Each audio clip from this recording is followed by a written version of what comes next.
برادران ملت اسلامی، السلام علیکم ورحمۃ اللہ وبرکاتہ۔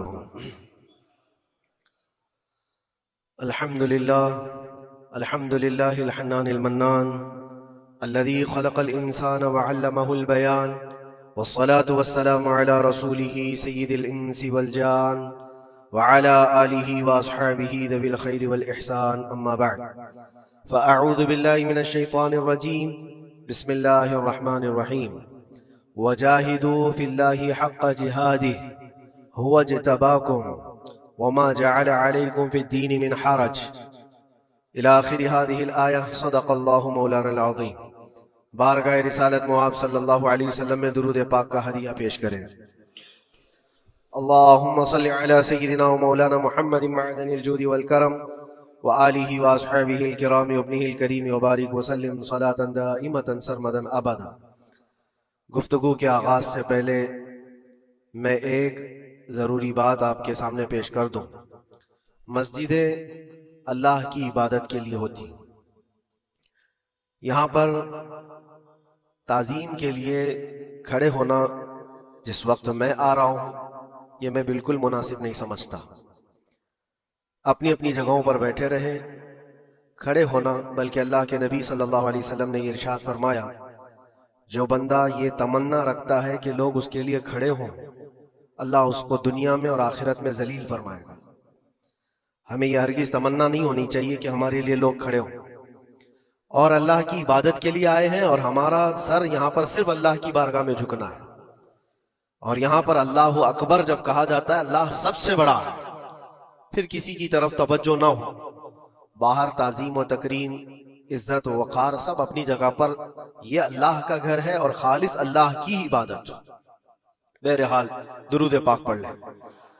اللہم صلی علی سیدنا محمد معدن الجود والکرم وآلہ واصحابہ الکرام وابنہ الکریم وبارک وسلم صلاة دائمة سرمدا ابدا۔ اللہ تبارک و تعالی نے قرآن پاک میں ارشاد فرمایا کہ اللہ کی طرف بڑھنے کے لیے تم راستہ تلاش کرو اور محنت کرو، اور اللہ نے انسان کو دونوں طاقتیں دی ہیں، خیر کی بھی اور شر کی بھی، اچھائی کی اور برائی کی، دونوں کی طاقتیں اس کے اندر ہیں۔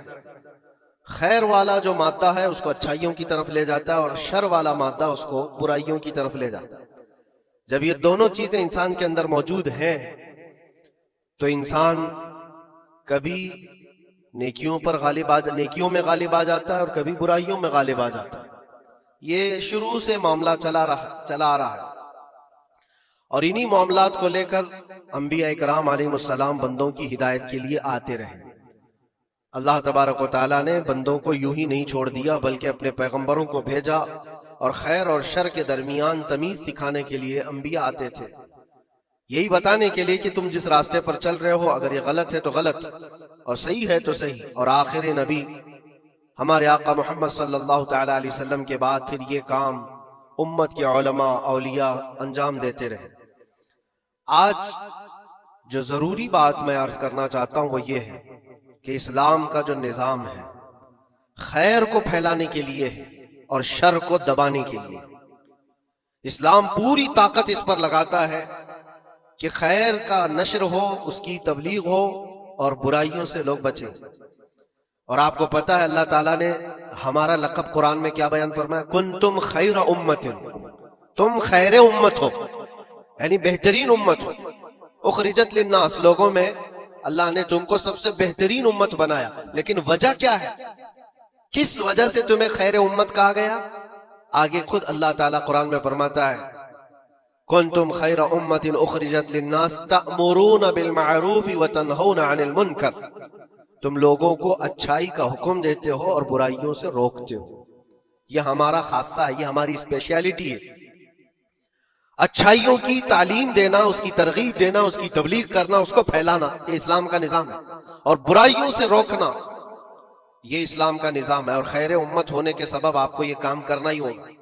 لوگ اگر یہ سوچتے ہیں کہ یہ صرف مولانا لوگوں کا کام ہے یا مبلغ کا کام ہے، مائک ملے گا تو ہی تبلیغ کرے گا، نہیں، ہر مسلمان کی ذمہ داری ہے کہ وہ خیر کو اپنی طاقت کے مطابق لوگوں میں پھیلائے اور برائی دیکھے تو اس کو روکے۔ اور برائی دیکھ کر کے خاموش رہنے والے کا وہی انجام ہے جو برائی کرنے والے کا انجام۔ ایک حدیث میں ملتا ہے جبرائیل علیہ السلام ایک بستی پر عذاب نازل کر چکے تھے اللہ کے حکم سے۔ وہ بستی گنہگار تھی بہت، لیکن اس میں ایک نیک بندہ تھا، بہت پرہیزگار تھا، کبھی گناہ نہیں کیا تھا اس نے۔ انہوں نے اللہ کی بارگاہ میں پوچھا جبرائیل نے کہ مولا اس بستی میں ایک نیک بندہ بھی ہے، اس کا کیا کیا جائے؟ اللہ تبارک و تعالیٰ کا حکم جلال تھا کہ اس کو بھی اسی میں تباہ کر دو، عذاب میں اس کو بھی گرفتار کر دو۔ عذاب اس پر بھی آیا۔ جبرائیل علیہ السلام کافی دنوں کے بعد پھر رب تعالیٰ کی بارگاہ میں پوچھتے ہیں کہ اس کا کیا قصور تھا؟ وہ تو تیرا عبادت گزار بندہ تھا، نیکوکار تھا، گنہگاروں پر عذاب آیا، لیکن اس پر کیوں آیا؟ اللہ نے فرمایا وہ نیک تو تھا، لیکن اس کی آنکھوں کے سامنے برائیاں ہوتی تو اس کو کچھ فرق نہیں پڑتا تھا، یہ دیکھتا اور خاموش رہ جاتا تھا۔ تو گناہ کرنے والوں کا اور برائیوں کا اڈا سجانے والوں کا جو انجام ہے وہ دیکھ کر خاموش رضامندی رکھنے والوں کا بھی وہی انجام ہوگا۔ اس لیے امت کی ذمہ داری ہے یہ کہ آپ اپنے ارد گرد اگر برائیاں دیکھیں اور غلط بات دیکھیں تو اس کو روکیں، اور روکنے کی آپ کے پاس جیسی طاقت ہو، زبان سے روک سکتے زبان سے، ہاتھ سے روک سکتے ہاتھ سے، یہ دونوں کی طاقت نہیں ہے تو دل میں برا جان کر اس جگہ سے اٹھ جاؤ، اس جگہ کا بائیکاٹ کرو۔ یہ تو کم سے کم کر ہی سکتا ہے انسان۔ ہو سکتا ہے آج کے دور میں ہاتھ کا استعمال تمہارے لیے بہت مصیبت بن جائے، تمہارا اس کے اوپر حکم نہیں چلتا ہو، زبان کا استعمال نہیں کر سکتے ہو، مجبور ہو، تو اس میں کیا مجبوری ہے کہ اپنے دل سے برا جان کر کے اٹھو؟ اور یہ بھی نہیں کرتا تو سمجھ لو کہ ایمان کا آخری حصہ بھی اس کے دل سے چلا گیا۔ ایمان جس کے پاس تھوڑا سا بھی باقی ہے وہ برائیوں کو دیکھ کر کے وہ برانگیختہ ہوگا، اس کی طبیعت برائیوں کو دیکھ کر کے ماننے کو کبھی تیار نہیں ہوگی۔ اس لیے خیر امت کا جو سٹیٹس ہے اس کو مینٹین کرنا ضروری ہے۔ یہی تو بات ہے میرے عزیزو، ہزار طرح کی مصیبتیں آئیں ہم پر، لیکن ہم اس مشن کو نہیں چھوڑ سکتے جو ہمارے ایمان کا حصہ ہے، جو ہمارے ایمان کا حصہ ہے۔ ہمیں جو برائی نظر آئے گی اس پر بولنا ہم پر واجب ہے، اور اس پر بھی خاموش اور مصلحت کی اور حکمت کی بات کر کے اس کے بہانے سے گوشہ نشین ہو جانا یہ امت کی ذمہ داری نہیں ہے۔ یہ تو راستہ تلاش کرنے اور بہانے کی بنانے کی ایک سوچ ہے۔ باقی ہر عالم دین ہو، ہر مومن ہو، برائی کو دیکھے تو اس کا اظہار کرے اور لوگوں کو روکنے کی کوشش کرے۔ ایک بات اور میں بتاؤں، معاشرے میں کچھ سود خور ہیں، کچھ شرابی ہیں، اور ان کے متعلق ایسا ہے کہ وہ اچھا اثر اور رسوخ رکھتے ہیں۔ ہمارے علاقے میں ایک مرتبہ ایسا ہوا تھا کہ مجھے ایک جگہ تقریر کے لیے بلایا گیا اور کہا گیا پہلے ہی سے کہ یہاں پر سود کا کاروبار زیادہ چلتا ہے، آپ اس پر برائے کرم کچھ نہ بولیں، کیونکہ ہمارے محلے کے بڑے بڑے ذمہ دار لوگ جو ہیں وہ سب اس کاروبار میں مصروف ہیں، آپ سود پر کچھ نہ بولیں، باقی آپ کی ہر تقریر سننے کو تیار ہے۔ میں نے اس دن قسم کھا لی پورا 1 گھنٹہ سود پر ہی میں نے بیان کیا۔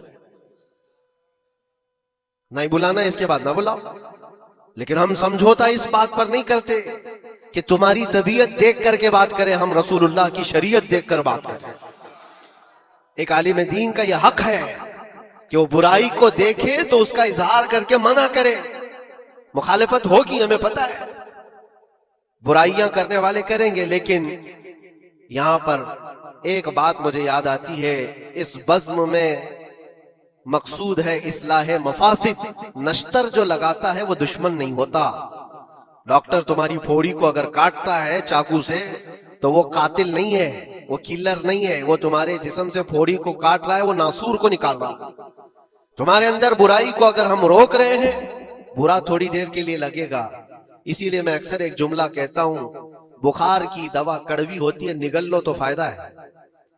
ظاہر سی بات ہے تمہارے اندر کچھ برائیاں ہیں، اگر ہم نے اس کو کہا، انگلی رکھی، تو ہو سکتا ہے آپ ہم کو علماء کی فہرست ہی ہٹا دیں گے، وہ کہیں گے یہ مولانا ہی نہیں ہے، یہ عالم ہی نہیں ہے، کیونکہ طبیعت جلدی کسی کو ایکسپٹ نہیں کرتی۔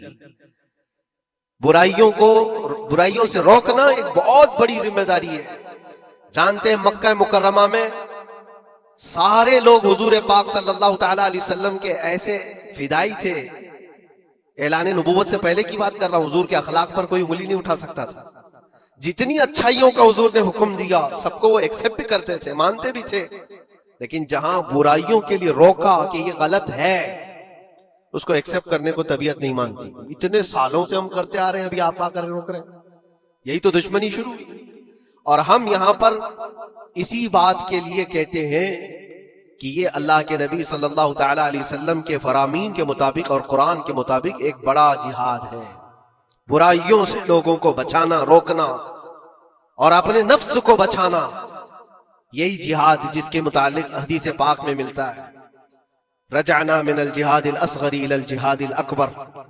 جو جنگ ہوتی ہے نا آمنے سامنے میدانوں میں, اس کو حضور نے فرمایا یہ چھوٹا جہاد ہے, اور برائیوں سے لڑنا یہ بڑا جہاد ہے. اپنے نفس سے لڑنا جو برائیوں کی طرف ہمیں لے کر کے جاتا ہے, یا برائیوں سے روکنا کسی کو, یہ بڑا جہاد ہے. یہاں پہلوانی دکھانا, ایک دوسرے کو کشتی میں پچھاڑ دینا, یہ تو طاقت کا کھیل ہے. لیکن کسی کو برائیوں سے باز لے کر کے آ جانا, یہ بہت بڑی طاقت کا مظاہرہ کرنا ہوتا ہے, بہت بڑی.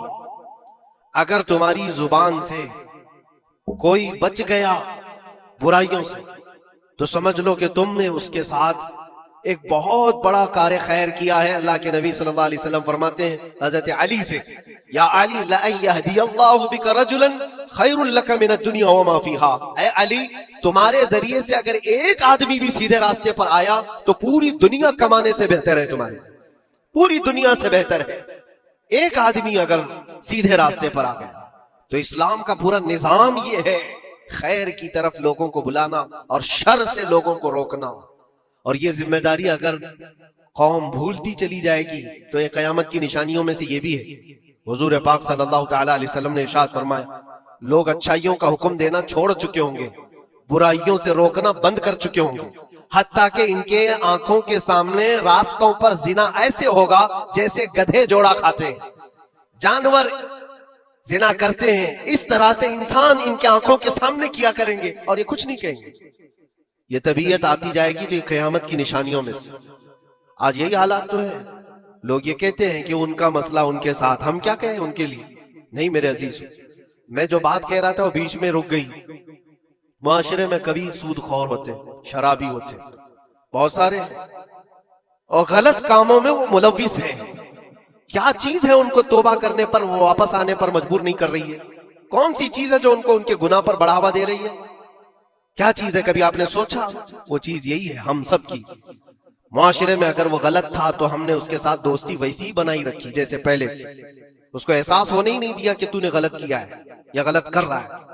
اس کا ملنا جلنا اٹھنا بیٹھنا سب اچھے لوگوں کے ساتھ ویسے ہی چل رہا ہے. امام صاحب بھی مل رہے ہیں, اس کو سارا ریسپیکٹ ویسے ہی مل رہا ہے, تو وہ یہی سمجھتا ہے میں جو کچھ کر رہا ہوں اچھا کر رہا ہوں. اور اگر قوم کی تمام ذمہ دار لوگوں نے ایک بات یہ طے کیا کہ تو یہ غلط کاموں میں ہے, ہم آج سے تیرے ساتھ کوئی تعلق نہیں رکھیں گے, کبھی تیرے ساتھ کسی دعوت میں نہ آئیں گے نہ بلائیں گے. اس سے ہوتا کیا ہے, لوگوں کو ایسا لگتا ہے کہ ہم بائیکاٹ کا کوئی مشن چلا رہے. نہیں, اس سے اس کو احساس ہوتا ہے کہ میں مجلس میں بیٹھنے کے لائق نہیں ہوں, میں توبہ کر لوں تاکہ بیٹھنے کے لائق بن سکوں, ان برائیوں سے باز آ جاؤں. اور تمہارے ملن جلن کی وجہ سے یہ سارے, آج لوگ پہلے چھپ کر کے کرتے تھے, آج اوپنلی یہ سارے کام کرنے لگے. لوگ جو ہے پہلے ڈرتے تھے کہ قوم میں لوگوں کو پتا چل جائے میرا دھندا کیا ہے تو پتہ نہیں میرے ساتھ لوگ کیسا سلوک کریں گے. آج وہ نڈر ہے, شیر ہے, کچھ نہیں ہوتا. آج لوگ جس کے پاس پیسہ زیادہ ہے اس کی عزت کرتے ہیں, اس کے ساتھ سانٹ گانٹ ویسی ہوتی ہے, سب اچھے لوگ بھی اس کے یہاں آتے ہیں جاتے ہیں, سب ہوتا ہے. عزیزان گرامی وقار, برائیوں سے روکنے کا نظام جو ہمارا ختم ہوتا جا رہا ہے, یہ قیامت کی بڑی نشانیوں میں سے. آج آپ کی اور ہماری ذمہ داری اتنی تو ہے کہ ان محفلوں سے اپنے آپ کو دور کر لو جہاں یہ سارے کام ہو رہے ہیں. غلط جو بھی ہے اس کو تمہارا دماغ خود ہی پہچانتا ہے غلط کیا ہے.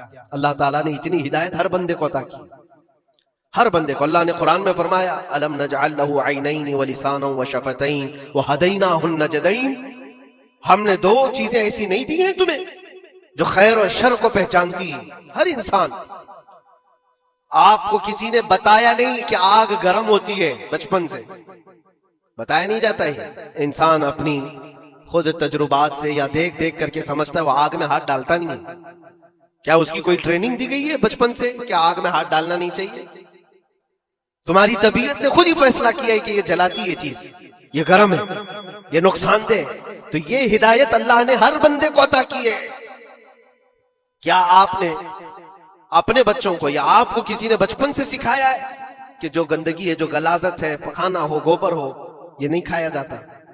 یہ چیزیں سکھائی نہیں جاتی. انسان کی طبیعت میں ہے کہ اس کو ایکسپٹ نہیں کرتی طبیعت. دماغ خود ہی کہتا ہے یہ گندی ہے، یہ بری ہے. تو اتنی ہدایت تو اللہ کی طرف سے ہے خیر اور شر کو پہچاننے کی. اور کچھ ایسی باریکیاں ہیں جس کو علماء بیان کرتے ہیں یہ برا ہے اور یہ اچھا ہے. عزیزان گرامی وقار، آج امت کی یہ بہت بڑی ذمہ داری ہے جس کو فراموش کیا جا رہا ہے. اس ذمہ داری کو ایسا نہیں کہ صرف علماء نبھائیں گے، عوام الناس کو بھی اس ذمہ داری پر آنا چاہیے. آواز ہر برائی کے خلاف اٹھاؤ، اور یہاں تک کہ اس پر اگر تمہاری موت بھی آتی ہے تو وہ شہادت کی موت ہے، وہ شہادت کی موت ہے. برائیوں سے روکتے ہوئے اگر کوئی قتل ہو گیا یا اگر کوئی دنیا سے انتقال کر گیا تو اس کی موت کو شہادت کی موت قرار دیا گیا. یہاں تک کہ ایک حدیث میں یہ بھی ملتا ہے کہ کوئی بندہ حضور پاک صلی اللہ تعالی علیہ وسلم کے بتائے ہوئے تعلیمات کو لوگوں تک پہنچانے کا سفر کر رہا تھا، لوگوں کو اچھائیوں کا حکم دینے کا سفر کر رہا تھا، برائیوں سے روکنے کا سفر کر رہا تھا. اس دوران اس کا انتقال ہو گیا تو حضور فرماتے ہیں اس کا درجہ نبیوں اور شہیدوں کے بیچ میں ہوگا قیامت کے دن. اس کو درمیانی حصے میں رکھا جائے گا نبیوں اور شہیدوں کے بیچ میں، کیونکہ ایک بہت بڑی ذمہ داری اٹھا کر چل رہا ہے، بہت بڑی ذمہ داری. اب یہ ضروری نہیں آج مجھے یہ مائک ملا یا کوئی بہت بڑا پلیٹ فارم ملا جو مجھے لوگ سن رہے ہیں، ہماری ذمہ داری بڑی ہے. آپ کو آپ کے گھر کے بچے سن رہے ہیں، آپ کسی جگہ پر مینیجر ہے تو آپ کے ماتحت رہنے والے جو کام کرنے والے ہیں وہ آپ کو سن رہے ہیں. کلکم مسئول عن رعیتہ، یہ حدیث پاک میں تم میں سے ہر کوئی ذمہ دار ہے اپنے ماتحت رہنے والوں کا، تو ان کو روکنا تمہاری ذمہ داری ہے. اگر پوری دنیا کو نہیں روک سکتے، پورے محلے کو نہیں روک سکتے، اپنے ماتحت رہنے والوں کو تو روک سکتے ہو. اپنی اولاد کو، اپنے آس پاس والوں کو جو تمہاری بات ایکسپٹ کر سکتے ہیں ان کو تو روکو. ان کو برائیوں سے روکنا ہی تمہاری ذمہ داری ہے. معاشرے کا نظام جو آج ڈس بیلنس ہے اس کی ایک بڑی وجہ یہ ہے کہ ہم نے اس ذمہ داری کو چھوڑ دیا ہے. ہوتا کیا ہے میں آپ کو بتاؤں، کچھ گھروں سے ہمیں یہ شکایت ملی، بچے ایسے ہو گئے ویسے ہو گئے، ماں کو الٹا کہہ رہے ہیں، باپ کو گالیاں دے رہے ہیں، آج یہ اپنی مرضی کی چلا رہے ہیں، فلاں ہیں وہ ہے. کب تمہیں یہ ہوش آ رہا ہے؟ جب وہ 20-25 سال کے ہو گئے. 20-25 سال سے تم صرف اور صرف ان کو واچ کرتے رہے، دیکھتے رہے، اور جب بگاڑ آ گئی تب آپ کو خیال آیا کہ یہ بگڑے ہوئے ہیں. ایسا ہے میرے عزیزو، آپ نے اپنی ذمہ داری کا احساس کرنا ہے اس وقت سے جب بچہ ہوش کے آنکھ کھول رہا ہے، اور ہر زمانے میں اس کے ساتھ آپ اچھائی کا حکم دینا اور برائی سے روکنا، یہ انتظام کرتے رہو. یہ مت سوچو میرا بچہ بہت اچھا ہے، کبھی آنکھ اٹھا کر کے نہیں دیکھتا کسی، تو اچھا ہے لیکن اس کو اچھے کو بھی نصیحت کی ضرورت ہے. انسان کی طبیعت ہے. میں آپ کو بتاؤں اس کائنات میں سب سے اچھے لوگ کون تھے؟ سب سے اچھے وہ رسول اللہ کے صحابہ. ان سے اچھے کوئی ہے؟ اور یہ ملتا ہے، بزرگوں نے فرمایا قیامت تک جو سب سے اچھے پیدا ہونے والے تھے اللہ نے ان کو چن کر کے رسول اللہ کا صحابی بنایا. سب سے اچھے لوگ تھے وہ، سب سے اچھے. لیکن ان سب سے اچھے لوگوں کو بھی رسول پاک صلی اللہ علیہ وسلم 8 دن سے زیادہ گیپ نہیں دیتے تھے، ان کو نصیحت کرتے رہتے. جو دنیا کے سب سے اچھے لوگ ہیں ان کو نصیحت کی ضرورت ہے. تو اس بگڑے ہوئے دور میں ہم سب کو کتنی ضرورت ہے؟ وہ صرف آپ کو نہیں، مجھے بھی ضرورت ہے. ہم بھی ڈھونڈنے کے لیے نکلتے ہیں کسی مشائخ کے پاس، بیٹھے وہاں پر ان کی نصیحتیں ہمارے دل پر اثر کریں. عزیزان گرامی وقار، اس ذمہ داری سے آپ کبھی اپنے آپ کو سبکدوش مت کرنا. 8 دن کے لیے بھی نہیں، اپنے ماتحت جو ہے کوئی نہ کوئی چیزیں ان کو اچھائیوں کا حکم دیتے رہے. اس کا اثر یہ ہوگا کہ اللہ کی بارگاہ میں کل آپ کی پکڑ نہیں ہوگی، آپ نے اپنی ذمہ داری پوری کی. ورنہ قیامت کے دن یہ تمہارے نیچے رہنے والے خود تمہارے خلاف مقدمہ کریں گے. یہاں تک کہ ایک روایت میں یہ بھی ملتا ہے کہ ایک بندہ اللہ کی بارگاہ میں یہ مقدمہ کر دیا تھا کہ میرا پڑوسی جو آج جنت جا رہا ہے، اے اللہ اس کو تو جنت بھیج رہا ہے، میرے پڑوس میں رہتا تھا، اس کی نمازیں پوری ہیں؟ فرشتوں کے ذریعے سے کہا جاتا ہاں اس کی نمازیں پوری ہیں، حساب میں مکمل ہے۔ تو یہ مقدمہ اس بات پر کرتا ہے کہ اللہ اس کو روک دے، اتنی دن وہ نماز پڑھتا تھا، ایک دن مجھے بلاتا نہیں تھا، خود اپنی نمازیں تو پوری کر لیا لیکن مجھے ایک دن نہیں بلایا، میں آج جہنم میں جا رہا ہوں۔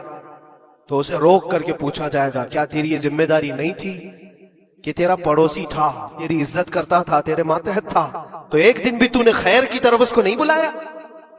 یہ ذمہ داری آپ سوچو، ہم سب کی یہ ذمہ داری ہے اپنے ماتحت رہنے والوں کے لیے۔ اللہ تبارک و تعالی ہمارے اس نظام کو جو صحابہ کرام رضوان اللہ تعالی علیہم اجمعین نے قائم فرمایا تھا حضور پاک کی تعلیمات سے، واپس پھر سے وہ زندہ ہو جائے۔